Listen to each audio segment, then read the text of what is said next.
Hey guys, and welcome to the newest episode of Be Hero Presents Slightly Agitated, where a group of idiots get on and talk about a topic and mostly attempt to piss each other off. I am your host and idiot numero uno, Brian, host of many shows here on Be Hero Presents. And with me tonight is idiot numero dos, and that is Gomez Adams himself, Josh Martinez. How you doing tonight, Josh? Órale, güey. Doing great. How are you? I am doing fantastic. I swang on the way home and got some Maker's Mark, so I've got some actual quality whiskey. Nice. So, I'm very happy with that. Good shit, my brother. Oh, dude, I'm so excited. And with us also tonight, idiot numero tres is former Devotion Championship Heavyweight Champion, Andrew Sowell. How you doing that, Andrew? I don't know. I had a long, nice, fucking well thought out, I'm good, I'm not agitated. And then Josh and his fucking woman were talking about this anime bullshit convention, and I just lost it all. I'm blind with rage now. Well, that was the episode, guys. Have a good night. Oh, God. We've achieved success for this episode. I don't know if we need to do any more to piss off Sowell. So I don't think we can do any more of this stuff so well. All right, guys. Well, for this episode and for the remaining episodes of Halloween, we are going to be aiming all of our topics to be scary horror movie / that time of the year themed, right? We'll happily wait until after Halloween to start doing all the Christmas crap, as you're supposed to. Oh, God. So that being said, Josh, what is our topic today? Best horror stories or horror legends. Your guys' take on. Okay. Now, are we going to talk like old school, like camping horror stories, or like the big, more known horror stories, or what are we aiming for? Everything in between? Everything in between. Because here's the thing. Growing up Mexican, I have a lot of trauma with horror stories. It's a very fear-induced culture. That's how you get kids to behave, through fear. I hope you listeners are paying attention. Oh, you're also Catholic, which means you're instantly wrong whatever you do, so. Hey, man, Catholic guilt and Mexican, bro. I grew up with the trauma and the fear of God and the supernatural. I mean, you kind of said one and the same, right? I mean, depends on who you ask. All right. With that being said, why don't you start us off, Josh? Give us one of your best scary stories. The best one from my childhood, because it traumatized me, and my mother and my cousins, they used it against me when I was a little kid. And it's a household name now because of the Conjuring universe, and that is the Curse of La Llorona. Which, for those who don't know what that is, first off, shame on you. Hang around with more Mexicans. Secondly, about a woman, beautiful woman, married to the Spaniard. Over time, she begins to age. She sees the Spaniard. They get married. They have a family. Whatever. She begins to age. She goes into town and she sees her husband, another woman. In her grief, she goes to the river and she drowns their two children. Coming to and realizing what she did, she then drowns herself. So the legend is that if you are out at night, you hear a woman crying not to approach her. She will grab you. She will drown you in that body of water, all while saying, "Ay, mis hijos," oh my children, or oh my boy, depending on the translation. I love it. So, and the reason I love it is because when I was a little kid, my grandparents lived with a creek running through their backyard. And when the older cousins wanted to party, or if we weren't going to bed and doing what we were told, we would get told the story. And one of the adults that would be in the room would walk out, go out the front door, down by the creek, and start pretending to cry. Sometimes saying, I need you, and we would instantly go to bed or do what the fuck we were told. So yeah, one of the greatest. So let's clarify this real fast. Your favorite scary story is a story about a chick that gets cheated on and freaks out so much with her mental issues that she kills her kids and now wants to traumatize other children because they aren't doing what they're supposed to be doing, all because this chick got cheated on. Facts, yes. I mean, if you put it that way, it's very crude. But yes. Not to mention, also, you're also telling people, it's like, hey, yo, if that bitch is crying, leave her be. Yeah. Yeah. Don't be nice. Don't be like, hey, do you need help? What's going on? Right? No. It's no. She obviously did something wrong. So let her do her own thing. I mean, come on, man. Oh, what's your take on La Llorona there, Soel?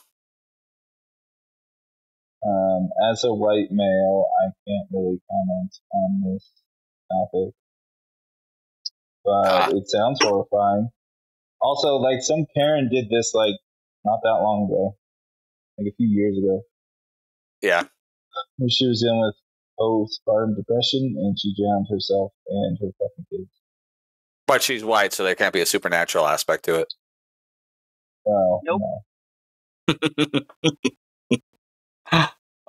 By the way, all jokes, that's horrible. But yeah. I watched La Llorona. It wasn't bad. I watched it just the first time, like about a month ago. Wasn't a terrible movie.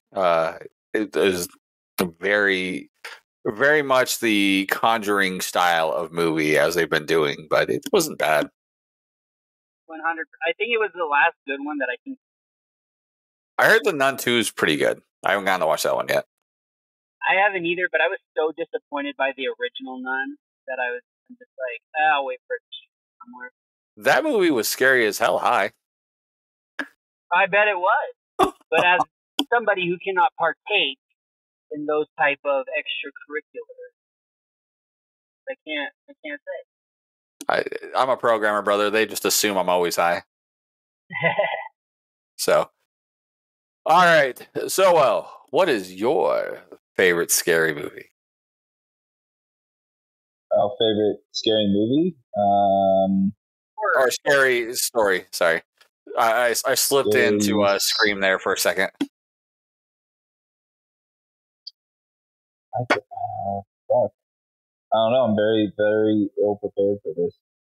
I don't know. Like, I'm into ghost hunting and shit. And for our listener out there, we have one.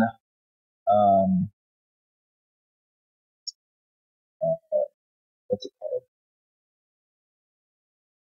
Haunted house. There we go. It's called Fear Factory. Mm-hmm. It's downtown. Did some ghost hunting there, and I got some EVPs, which if you don't know what those are, they're electronic voice phenomena, which is basically like somebody that wasn't talking and starts talking. Like if you ask it a question, like they'll hopefully respond. So like I've been poked by something. I saw a water bottle. I saw a water bottle get knocked off a chair. I tried to recreate it, and I could not because the chair was so solid.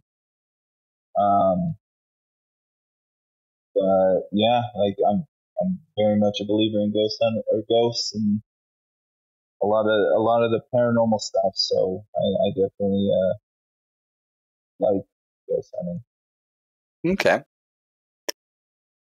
Yeah, we've talked about it before in the previous episodes. Ghosts are one of the few phenomena that I actually believe in when it comes to the supernatural, because of experiences. I mean, I don't have like everything's a ghost kind of level like some people do, but I have a lot more belief in it. So ghosts are always the scary movies, the scary stories that always get me more than anything else, right? Like you've heard of like the Hook Man or like the Axe Man or things like that. Those ones don't really get me as much. But like ghost stories are the ones that always creep me out more than anything else. And so like stuff like this, like over at Fear Factor and stuff like that, those are Fear Factory, excuse me. Those ones are the ones that would cause me to be more scared than someone like, you know, telling the Jason-esque style story while I'm camping. So, but all right. Let's see. Best scary story that I have. I mean, there's a large variety of them, and I've heard all kinds over the years. When I worked at, or I'm sorry, when I was doing stage crew at Cypress High School, the 1 year I worked, or I was doing that there. There was a story about a janitor who had hung himself inside of the auditorium off the catwalk, and always having like weird things happen when you're on the catwalk and things like that, or and on the backstage, it was always just like these little creepy things that would happen. Um, but there were other kinds of stories like that too. Utah actually has a large amount of like ghost stories for different places, like haunted places. It's surprising how much we have. So, I mean, like, well, a large part to it too is because how many like pioneer stuff is still around. Like we have so many historical buildings and things like that. It's just like a lot of things have it. Like the old mayor's house downtown, which is off of like Fourth over there. That one's got a ton of scary story stuff that goes to it. There's even stuff at the temple that's got stories, scary stories, like ghost stories that are tied with it. So there's a ton in Utah. oh yeah, you could do an entire haunted tour of Ogden. Well, that's just I'm Ogden. pretty sure It's they have scary. ghost It's all tours right. of like every single like town, aren't there? Yeah. Almost, Like, yeah. I know there's there's like a walking ghost tour for Park City. I know there's like there's probably one for downtown also. Like I've heard of a bunch of walking ghost tours. Yeah. But again, it's because of that. So ghost stories have always gotten me on those. I'm trying to remember one. There was one I kind of remember a little bit. That was an interesting one. From when I was a kid, we were living in Hawaii. It was ostensibly a creature from the Black Lagoon style thing, but it came off the beach. And we were a bunch of kids. Like I was first grade when we were before we moved. So it was a bunch of kids telling each other like scary stories when you had your first sleepover kind of thing. But yeah, there was one there. So where we lived in on the basin, the Pearl Harbor in Hawaii, there's a beach just behind where we were living called Eva Beach. And myself, my little brother, who was like 3 or 4, we had slept over at our neighbor's house, who had my friend Ryan, who was same age as I was, like a 6. His little brother was 5, and then he had an older brother who was 10. His older brother was telling us the scary story about this Hawaiian monster. I can't remember the name of it, but was a sea monster ostensibly that would come up on full moons and come and off the beach and come take little kids and stuff like this, and scared the crap out of us when we were little. But God, I wish I could remember the name of it. But yeah, it was like a Hawaiian sea monster of some variety that would take us, and it scared the crap out of me at 6. Like I was terrified. After like the next night I went home, like it was a full moon and everything else, and I was freaking out the whole time. My mom had to stay in the room with us because I would not let her leave. I've been there, man. I've been there. I get that, and it sucks. but it's also the greatest feeling ever to like look back on that. Yeah. Does your mom still sleep in the bedroom with you because you get scared? No. So, but like, so my family, well, and by my family, I mean like 4 of us out of the 100. We get really into like the horror stories and the horror movies and the supernatural. And so what'll happen, like I almost died watching The Poltergeist because of my family when I was really little. I'm not really little. I was like, we're watching The Poltergeist. It was me, my cousin Mariah, my cousin Anna, and like 5 or 6 others of us. Fair warning, I'm not going to edit out any more names, bro. Oh, don't worry. This is a fine story. It's okay. Okay. Nothing embarrassing happened, other than I almost got killed. So we're watching it. We're all in my grandma's basement. We're watching The Poltergeist. It was that scene where the clown disappears from the chair and then reaches up and grabs the kid. They lost their shit. Lost it. I was on one couch, right? I was taking up the whole couch because older cousin privileges. And like the others were just kind of scattered around. Annalise and Mariah were on the smaller couch. They jumped from the smaller couch to me. And I've got one shin across my throat. And they're like full weight, just holding each other. Like, screaming. And I couldn't fucking breathe. So that was fun. That was fun. Eventually they settled down enough to realize, oh my God, we're going to kill Josh. So, yeah.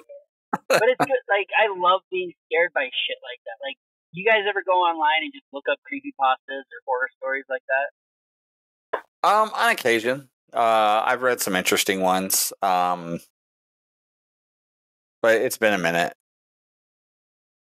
I probably haven't read one in like I don't 4 or 5 years. Creepypastas because like 100% of that shit's like fake, like the fucking Slender Man and shit, and right? All that shit. But yeah, I do. I do like I'll read like alleged possession stories or like I definitely read like poltergeist stories and shit. Like I'm definitely a firm believer in like UFOs and all that shit. I was real little, and this is a secondhand story, so this isn't me, like my experience. I'm just telling what I remember. But like, believe it or not, my family is a bunch of rednecks. So we. What? No way! I know. I would have never guessed. Yeah. So like, I don't know. I was young, probably. But like, one of my dad's brothers was telling a story about how like he was sleeping in his truck in the middle of the woods because like he had a like a camper shell on it. He was sleeping in the back of his truck, and then like the forest started to glow, and then like he lost like 4 hours or something like that. I was like, oh my God, you got abducted by aliens. Like, I don't know, maybe he was just drunk. But regardlessly, yeah. Like, that's just crazy stories. Secondhand stories. And I mean, there's a lot of that, like, where I was living in Tucson, and when I was living in Arizona, there was a variety of different horror stories or scary stories from that too. Because one, it was an old, cowboy town way back when. Plus, it's like right there by Tombstone, so you have all Tombstone stories and things like that. Mm-hmm. Like there was a ton about stuff doing like the OK Corral and everything else from Tombstone back in the day. And in fact, during this time of the year in Tombstone, I think they're still doing it. They have like ghost tours and stuff like that to go through the whole town and walk you through everything. And then Yeah, and then in the White Mountains of northern Arizona, has some of the most famous UFO stories coming from there. There's the Fire in the Sky story, the movie that came out in the '90s, based off the guy that was abducted for like 5 days and stuff like that. That happens in northern Arizona, and so there's a whole variety of things like that, and that's not even talking about like skinwalkers and everything else probably with the supernatural stuff. There's a whole variety, like there's ghost stories, and then there are native ghost stories, and they are two totally separate entities of scary story stuff that are available to you when you're living in Arizona. Oh, I bet, especially with all the res stations out there and you get all those res stories. Mm-hmm. They're great. Like the Tales of the Skinwalker brought up are absolutely like if you have a road trip. Well, you road trip. Mm-hmm. If you notice, I will constantly be looking out of my window to see if there's an animal running next to the car. Yeah. Just because of the Tales of the Skinwalker, and they bother like it's one of those things that's unsettling that I feel like deep in my core. Well, you have the stuff coming up from Mexico too, so you have like the stories of like the brujas and things like that. Yeah. While you're living there, you have like the dark cheaties. You have like a ton of different like Navajo specific stories because there's Opinions and Navajos are like the big Indian population that's out there in Arizona. And you get a whole variety of different things, bro. Skinwalkers though are terrifying. The stories for those. For those who don't know, in native culture, and I apologize, I'm going to give you the best I can, but I am not anywhere near native enough to tell this fully, but I'll give you my best understanding of it. And you might have to pop in on this, Josh, but skinwalkers are like people always think of skinwalkers as like a version like werewolves, and in the most basic terms, yes. But really, what they are ostensibly like witches. Like they're evil witches who have the ability of shifting into these animals, but they're also making like deals with evil spirits to have all their abilities and things like that. They follow a thing called the witchery way to be able to pass down to be able to do these abilities that they have and things like that, and then they use the skinwalker ability, and so not even just like the abilities of changing into animals, but like the dark medicine that they can do to make people sick and stuff like that.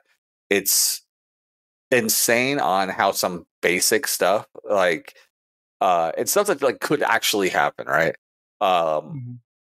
Like having a dark cheaty attached to you. So a dark cheaty is like a dark spirit. Having that attached to you by simply inhaling dust from a corpse. So like Skinwalker will get a dark soul or a dark person's body or an evil person's body and turn that the bones and stuff into dust and like throw dust in your food or like blow dust in your face. And this is during the day, so being as a witch, and they'll have this like a dark cheaty attached to you where it's just like having a dark spirit attached to you constantly.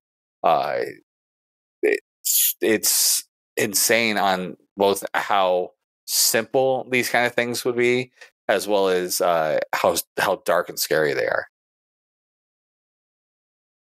100%. The only difference in the stories that I've been told is that it was normally a shaman that did something extremely terrible to a family member to gain their powers, and normally involved not only killing them but eating them. And then the bones and the dust and all that. But that's how they're granted that ability. And like you see it, like I don't know how many of you guys, like I know So Well doesn't have TikTok, but there's a bunch of like horror talks that I follow, and there's a lot of them that are like, oh, Skinwalker caught on camera. It's always in the Southwest somewhere, and it'll be like the one that I remember the most right now was You see a regular ass deer, just starting through like in front of this car and then bouncing out, and then you see another one that is like slow walking and following the deer, and its head's hanging off to the side, not walking quite like a deer. Like you could see that there's something wrong with this animal. Mm-hmm. But it doesn't give you that feeling while you're looking at it. Like this is a deer.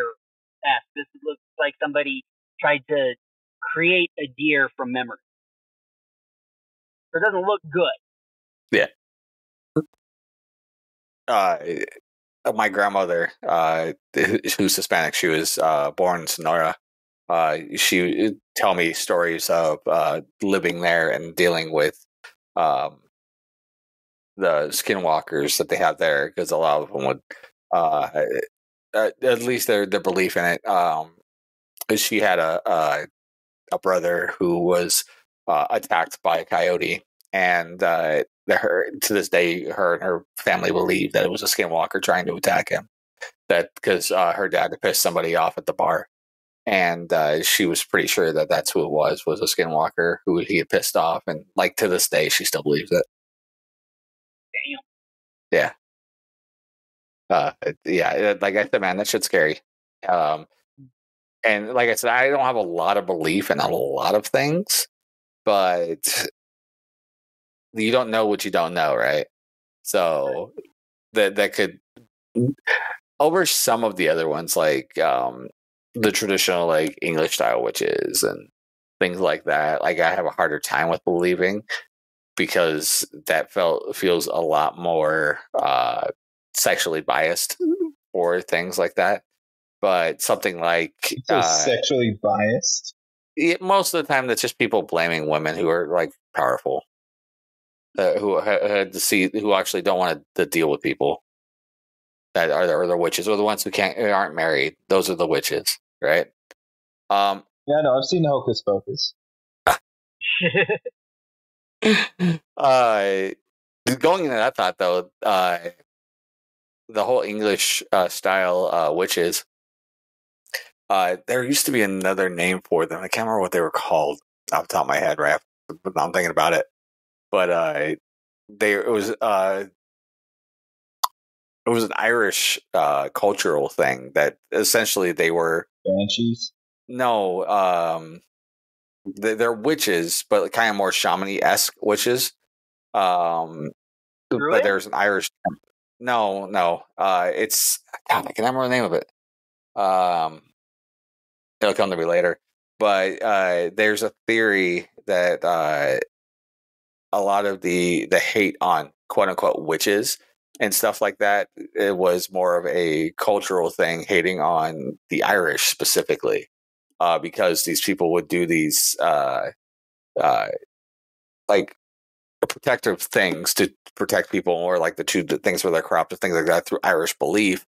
And after St. Patrick went through and just got rid of all of the pagans, but people still followed some of those ways, that was where a lot of the witch concept came from. God, bother me.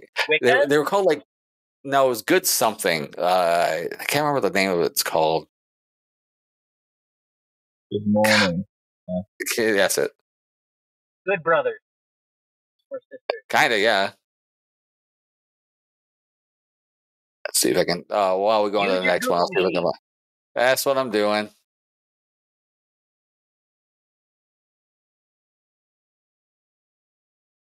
You're so fucking low. I'm working on it, man. Calm yourself. That's not it. You have another one, Josh, for your scary stories? This is a second-hand one that actually happened to my mom.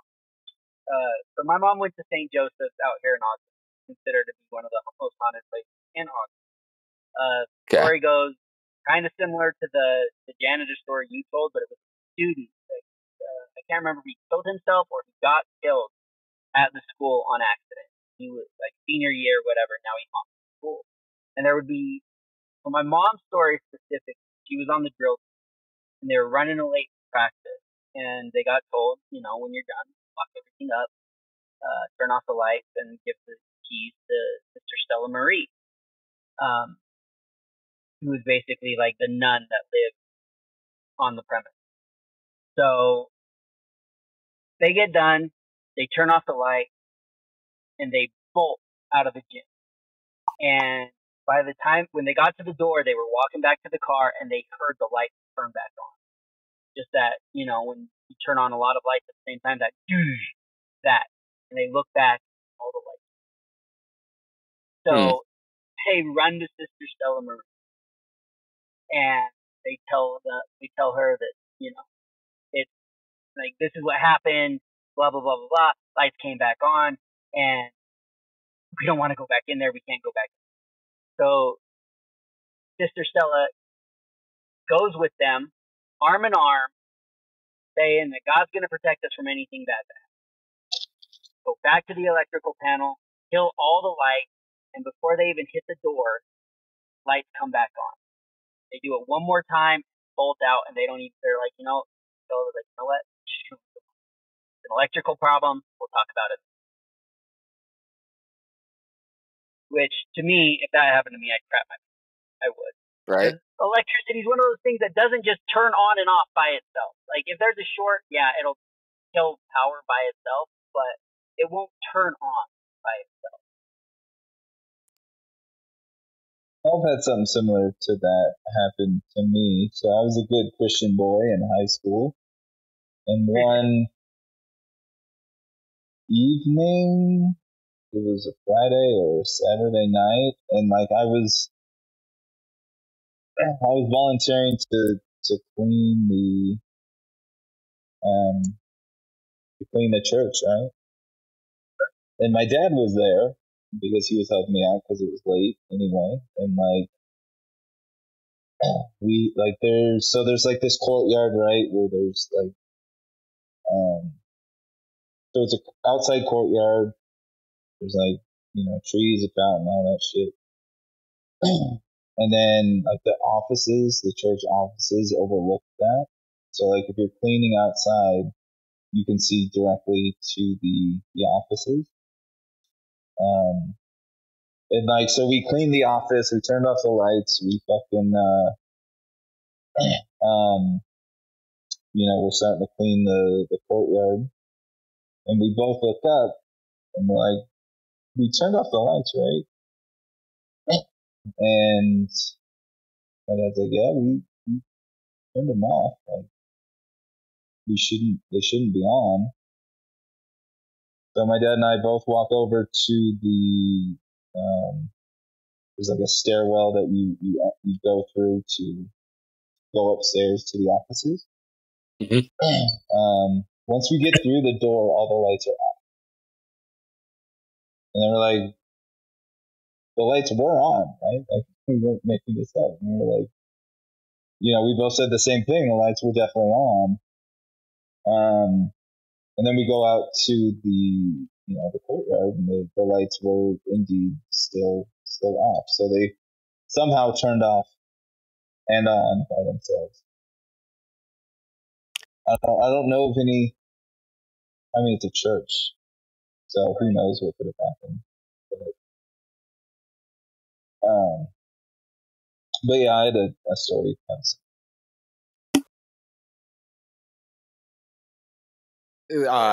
We had a neighbor when I was growing up who went on like a 2-week vacation and asked my dad to watch the house.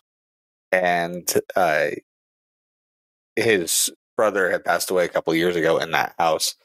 And when the guy was gone, like 3 days in a row, just randomly at around 10 o'clock, which is when the guy died, the lights would just turn on the house, like all the lights in the house, and we'd have to go over to his house and turn them all off. And then my dad's like, when the guy came back, my dad's like, hey, you left on your timer to turn all the lights on. We couldn't find it. He goes, I didn't have a timer, man. It's like, yeah, like 3 days in a row, it was your lights were turning on. We couldn't find anything, so we kind of just had to keep coming over to the house at 10 o'clock at night to turn them off. He goes, 10 o'clock? I'm like, yeah. Or, well, my dad said, yeah. He was like, yeah. And he's like, that's when my brother died like 2 years ago. And like around the same time this went down. It's like, oh, damn. But yeah, by the way, I could not find the name I was looking for. But there's a whole bunch of stuff talking about it, like witch bottles and stuff like that these people made, but no one's giving me the bloody name I'm looking for. Of course not. Why would they? Fuck you, that's why. Yeah. That's exactly right. But with all that being said, I decided while we're talking about it to look up real fast a couple of the Utah-specific hauntings that are out there. This one's actually from KSL, which is a local news station here, talking about a few of them here.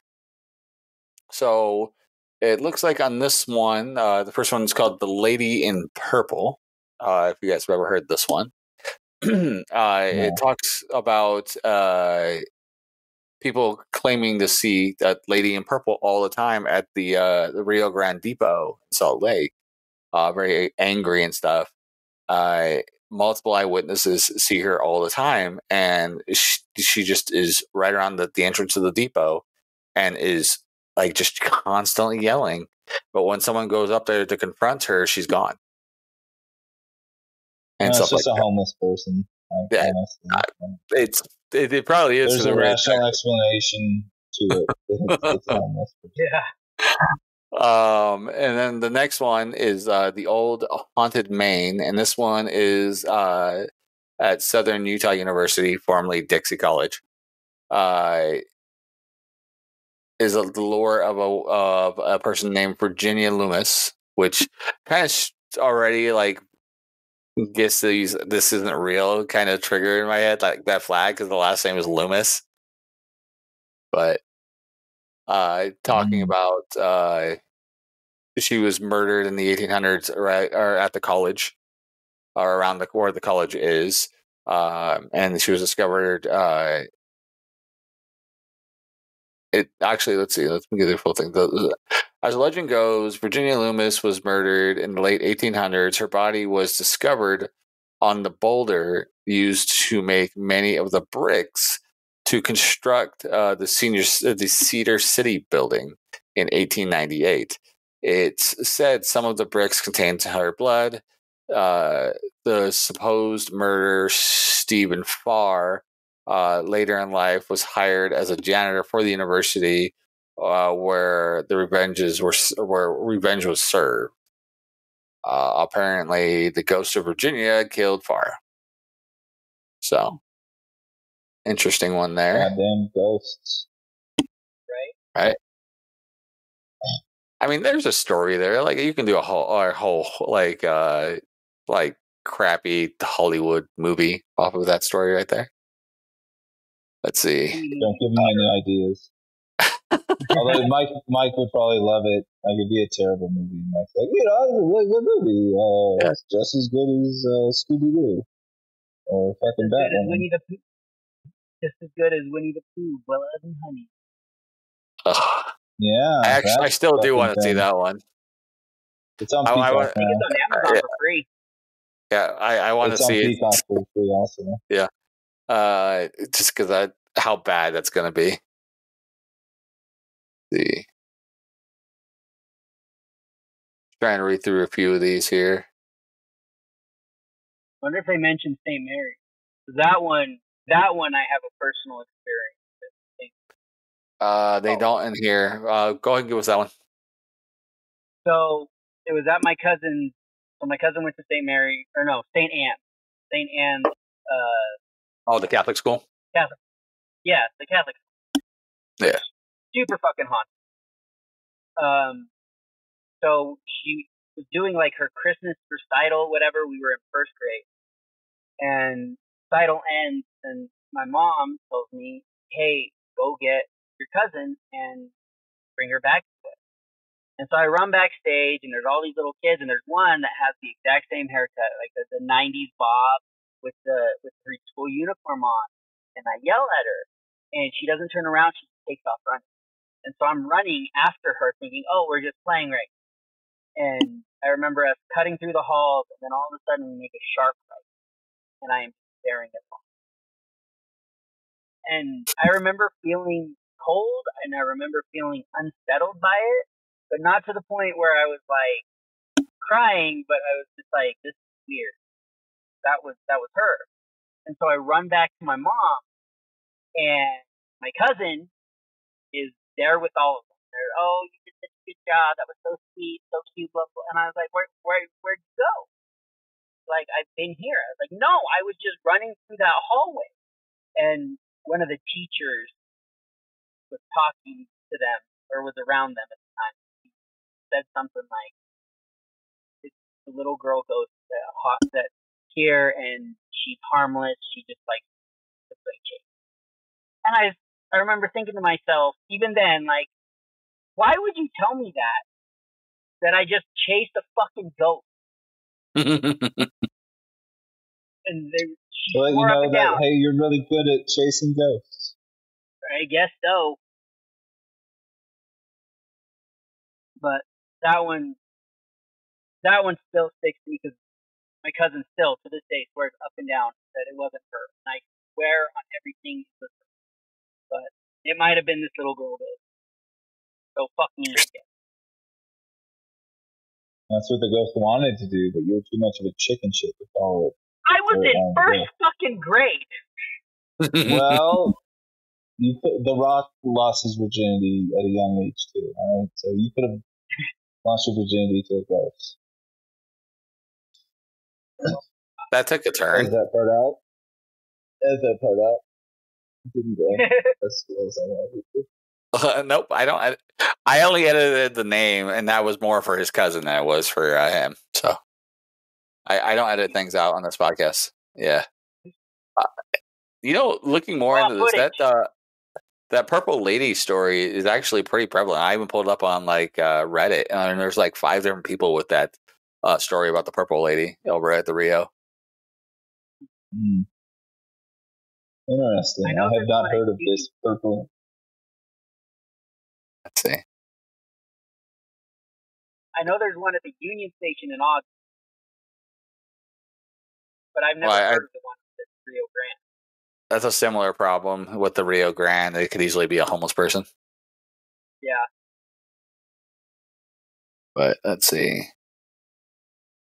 Yeah, this was the third Reddit thing that popped up, and it's been a different person mentioning this purple lady thing.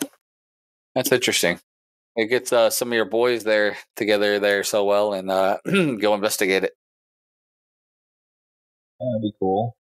If I did that shit. Wasp on right now. Reach out to freaking trades. Yeah. Yeah, but I have kids, and I don't have time. I can go in the middle of the night. Maybe when they're older, I can do that shit.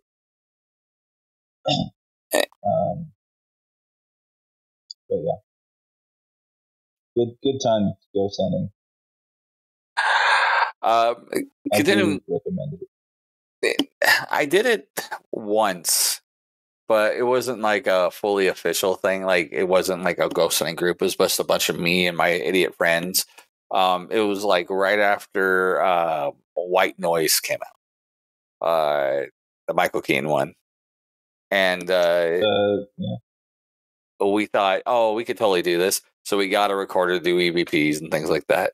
And then there's this old cemetery in Magna at the top of a hill in Magna that we went over there and walked around and did the EVPs. And I'm pretty sure we just scared the shit out of each other more than we got anything important. But the one time we went ghost hunting, Glade keeps trying to get me to go ghost hunting with him because he likes to go. And Josh Glade, Phil. Oh, Glade, yeah. Yeah, because he likes to go. He's gone a couple different times with trades to go ghost hunting. Yeah. It's not like it can definitely be boring. If you're sitting in a dark room, so it's definitely tiring. But if you're into the paranormal, it's definitely an experience. I've done it maybe 20 times, and each time it's been very interesting. And then having to go back and like listen to the EVPs or potential EVPs. You know, it's crazy. Like I've gotten one where like I asked if, you know, this ghost wanted us to leave, and he very distinctly said yes. And so, nope. I mean, you don't hear it, so we didn't even know about it until like the next day. But it was, what's the military base out here? Douglas. So you have Hill Air Force Base. You have Fort Douglas. Fort Douglas. Not, that's it. Yeah. Whatever it is. So it's a fort. It's an army base. Yeah. And that's where I was doing like ghost hunting, and I didn't see it happen, but I saw evidence that somebody got scratched. And it looks like, you know, like 3 claws just drug down this dude's back. Mm-hmm. And then, I mean, that's where I got the very distinct, you know, get the fuck out of here, EVP. Which, to be fair, we were very much annoying him. Or the ghost. I think it was a him because it was a male voice. But you had to get off my lawn by the ghost. Pretty much. Quit fucking with the ghost. No. Oh, and that's another thing. Like fucking Ouija boards. Like, don't fuck around with those fucking things. Oh no. Fuck no. Like, no. Like someone my mom knew fucked with one, and it told him not to go to work like on Tuesday, whatever day it was. Like, don't go to work on Tuesday. Well, he went to work on Tuesday, and then a tree fucking fell on him, killed him. Holy shit! So, yeah, don't fuck around with that shit. Yeah. Yep. I don't have any direct things with the Ouija board, but my grandmother again. She's like straight up no, because she also grew up Hispanic and Catholic.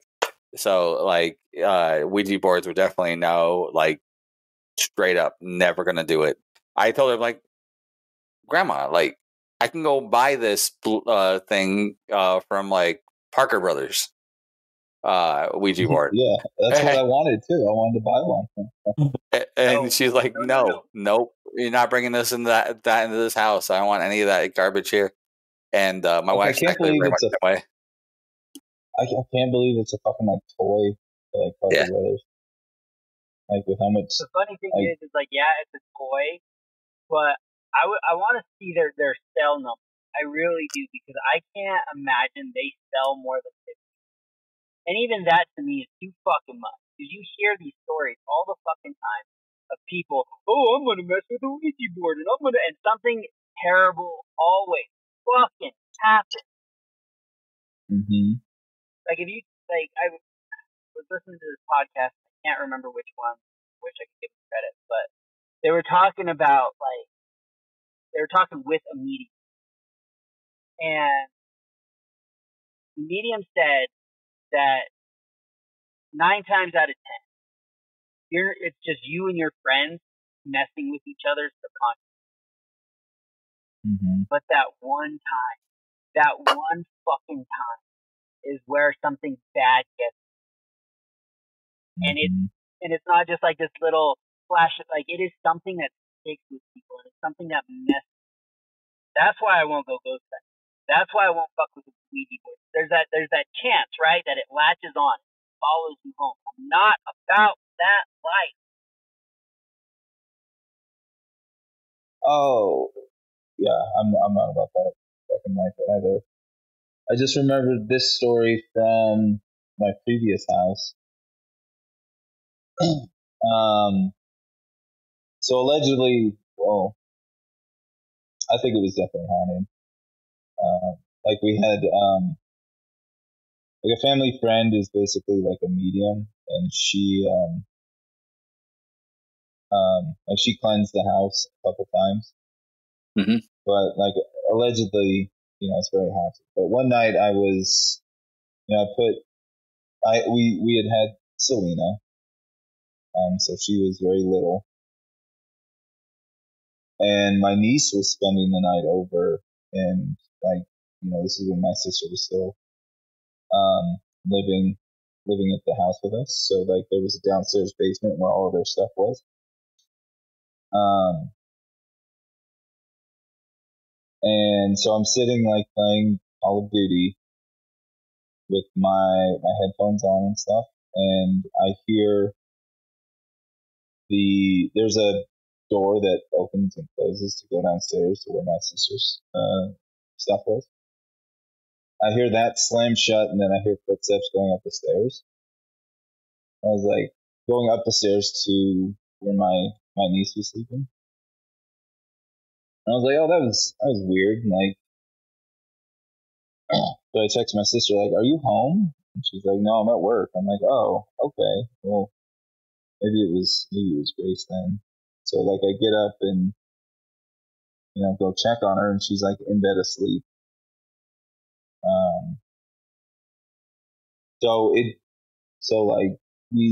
I asked my niece, like, hey, were you, like, it's okay, but like, did you go downstairs and then run back upstairs because you forgot something? She's like, no, I didn't. And I was like, oh, all right, well, it's a ghost then. Because it was like, they were distinct, like, footsteps, like, running up a fucking staircase,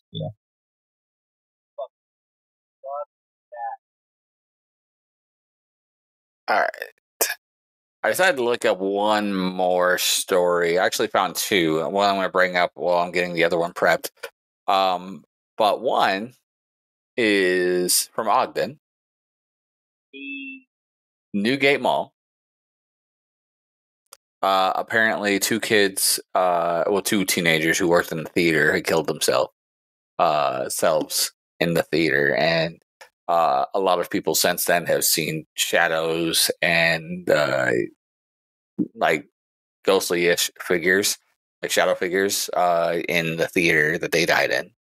It doesn't tell me which theater it was, but and then this last one was also in Ogden, and what it is there's a building that used to have the cemetery for a church on it, and after clearing it out and everything else like that, they put this building on top of it. And since then, there has been multiple shadow figures and strange events and things like that happening on there. That building is the Kamikaze's bar. No shit. Yep. I have heard that place is fucking. Yeah. I took a stab in the dark because of how common like hauntings are, especially here in Utah, like I said, and knowing that it's right across the street from a church. I'm like, I wonder. So I looked it up, and it was like the second listing of putting in Kamikaze's Utah scary stories. Fuck yes. So yeah, apparently. Yep, that's right. Yeah, the episode drops tomorrow. So for everybody else, it'll be Saturday. So we'll be at Kamikaze's in Ogden for that show. That being said, guys, is there anything else we want to go over before? Any other scary stories we want to go and talk about before we head off?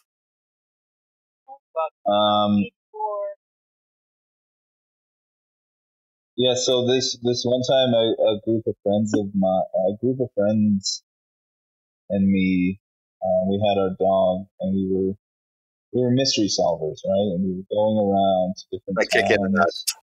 Kick you right in the balls. And the dog would talk, and he would say "ruh-roh," but like he would always fucking run away like a little scared bitch. And apparently the laugh track that was on someone's cell phone or something they were loving it, that he was a little bitch. You know what the name of our team was? So hard in the ball. Mystery Inc. Yeah, it was actually Mystery. Have you heard of us? We're pretty world famous now. So I have one more story to bring up before we go. and this is actually a 100% true story for the most part. Of course, there'll be people have embellished it since then, but this was following about 10 years after Vietnam, and a bunch of refugees from Vietnam had moved to Southern California. And every single one of those refugees, shortly after moving to Southern California, all being in the refugee camp that they had, and it was all, I believe it was all men. I could be wrong, but in the middle of the night, in their sleep, they would just start screaming so much and freaking out while asleep that they died. I've heard of this one. And a certain director who was living in Southern California heard of this and wrote a story about this, of course, embellishing it and everything else. Oh. Yeah. This is the true story that was the basis for Nightmare on Elm Street. Wasn't a kid that it was a kid that like wouldn't go to sleep and he died because he had too much caffeine pills. I have never heard of that. No, yeah, it was I've never heard that one. I've heard what? That's like the one story that I remember that they always talk about where fucking he got his idea from. No, yeah, I've heard the refugee one, but I didn't hear it was Vietnam. I heard it was like South Africa or somewhere in Africa. Oh, it was Vietnam or Laos. It could have been Laos. Now I think about it. Yeah, that's what it was. Not Vietnam. But yeah, but that's the story that has been told of where the Nightmare on Elm Street story comes from. Is that so? For all intents and purposes, you can Hollywood could say that Nightmare on Elm Street is based off a true story.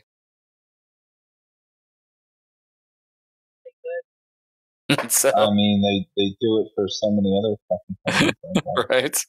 Like Cocaine Bear. Yes. Yeah, like Cocaine Bear. Except for the bear dies from a heart attack after having like the first thing a coke it eats. Well, like the Texas Chainsaw Massacre too, because like it's based off fucking Ed Gein, not fucking a fucking ridiculous redneck family that has Leatherface. Yeah, Ed Gein didn't have family at that point. His mom had already died, and I think he had a brother, if I remember the original story, but he had moved off. I might be mixing him up with some other rednecky cannibal. So, yeah, probably. All right. With all that being said, guys, this was a good episode. If you guys enjoyed this episode, or if there was a scary story that we didn't talk about, let us know. Reach out to us on social media, on Facebook, Instagram, You tell us what fucking scary story we didn't talk about that you were there for. Right. Tell us your scary story. You pieces of shit. Our one listener. I'm sure there'll be plenty on there. But reach out to us on Facebook, Instagram, and Twitter at BeHero Media, or you can reach out to us online at BeHeroMedia.com. You can also reach out to me directly at Mike Burke DCW on Facebook, Instagram, and TikTok, or on Twitter at Mike Burke Pro, because Twitter still hates me. You can reach out to Josh at Bonesaw_Will on Instagram and TikTok, Bonesaw Will on X, Twitter, and William Petting on Facebook. And you can reach out to Sowell at Dunn, DUNN _so_well on all the stupid social medias that are dumb. Also, you can find exploits of me and my friends on DVD and VHS and streaming. It's called Scooby-Doo.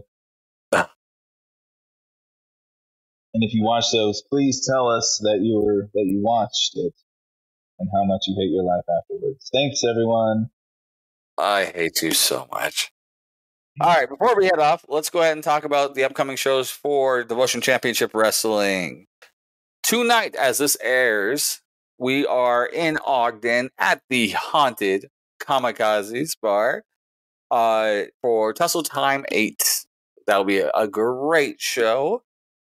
And then November 3rd, we'll be right back in Salt Lake at Aces Saloons for a bar fights show.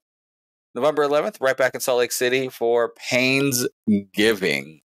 That'll be our next live taping for Fight TV. So you can get tickets for all of those shows available to you on Facebook and Instagram at Devotion Championship Wrestling and on TikTok at DCW Salt Lake City. Nope, that's not TikTok. I lied. At Twitter at DCW Salt Lake City. I think we're just Devotion Wrestling on TikTok. So, do we have a TikTok still? I believe so. I know about us. We have one because like I tag Devotion all the time and all the stuff I push out there. Whether we actually do anything with it's a whole other story. But all right. With that being said, guys, I hope you guys have enjoyed this episode. I know I have. And one last thing for you guys. Reach out to us on our socials. Let us know if we were to start up a what's it called? Twitch page for Slightly Agitated for, just chatting like this or for video game playing together or something like that. Would you guys be down for that? Let us know. Hit us up again on our social medias. With all that being said, guys, I hope you've enjoyed this episode. I sure have, and I don't care about these other two, whether they have or not. For the rest of Be Hero Media, we have been Slightly Agitated. Have a good night, guys. Bye. Let's fuck him with the ghost. Fuck you so well.